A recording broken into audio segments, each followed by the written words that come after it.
one of the favourite shows of all time of a senior member of the British monarchy. Every week during the autumn, she sits down, making sure she gets ahead of exactly who her favourites are. As ever, what are we talking about?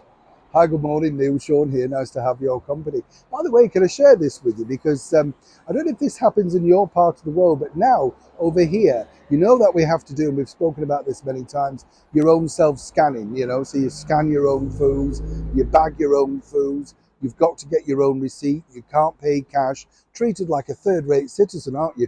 Although paying top prices in this cost of living crisis. Incredible when you think. Marks and Spencer's supposed to be a store of service. I just find this incredible. Now, in some of the stores, they're going to be introducing what they call receipt checkers. So basically, when you've done everything yourself, you've put everything away, done their job for them, you have to wait in line while a receipt checker checks your bag for the contents of what you've bought and whether they deem it that you've put everything in or indeed scanned everything through. Oh, please, I can see where this is going, can't you? I mean, why should you wait around for that? If they had people on the tills, simple fact. As ever, false economy. And the bottom line is, I don't know if you agree, I just think it's a shabby way to treat loyal and dedicated customers. As ever, let me know what you think in the comments below. Sad news though, if you are a senior royal, let me tell you.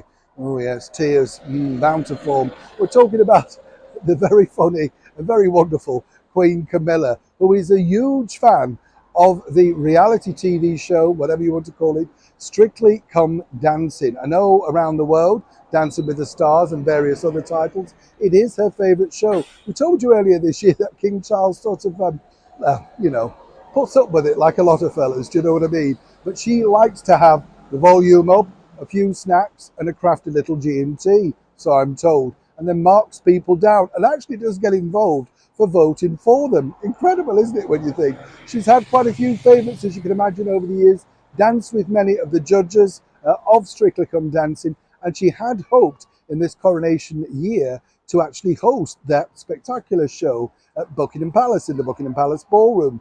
Sadly, now that is on ice, and it's nothing to do with the King or indeed the Queen, the Prince and Princess of Wales, or the senior royals, but it's all to do with the fact that building works are delayed, and that's the problem, so they're hopeful that possibly this time next year. But you see, the problem is a lot of people are saying, oh well, it's our palace and they should just do it. Well, of course, if you don't have power and if the walls are half knocked down and all that sort of stuff.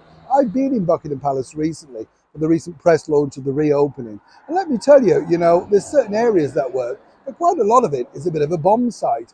The main areas for receptions and meeting and greeting heads of states and stuff like that has to remain open. Those heads of state like to be received in Buckingham Palace. It is the working office of the senior monarchy. That's the reason why.